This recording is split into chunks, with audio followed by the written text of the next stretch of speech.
Mae'r plant yn mynd drosodd i Blas Afan. Mae'n brosiect da ni wedi cychwyn ers sawl blwyddyn bellach. Da ni'n ymwelwch yn ofnadwy yno fo.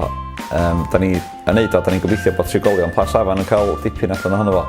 Ond be mae'r plant yn cael, dwi'n meddwl bod amwysiadwy bod nhw'n cael rhannu profiadau. A da chi'n gweld y plant maen nhw'n mynd yna, maen nhw'n mwynhau, maen nhw'n gwneud perthynas bach da hefo'r trigolion. A maen nhw'n mwynhau cael mynd hefyd, lle dwi'n meddwl bod yn bwysig i gymuned Nefyn. O'n i'n meddwl safon hwyl y tŷ'r basg ac yn cael fyny sy'n ni'n cael helfa wyaf. A hynna dwi'n wedi bod yn drefnu ers Josos da. Cyddiad wyaf bo man yma. A trial ddyrno, neu chydig bach o hwyl dyn nhw ac y trigolion.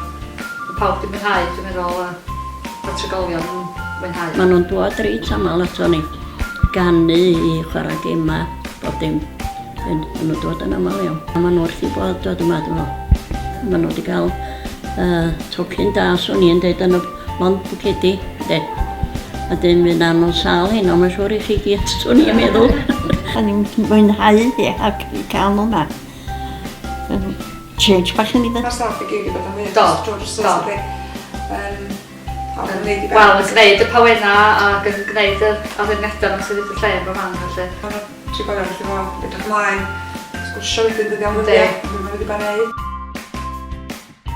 Diolch i'r tîm. Diolch, ia, i pawb. Mae'r staff o'r rheolwr i fyny i lawr i'r gwylod, mae pawb yn chwydweithio'n gres, so mae'n gwneud dim iawn, does? Oes.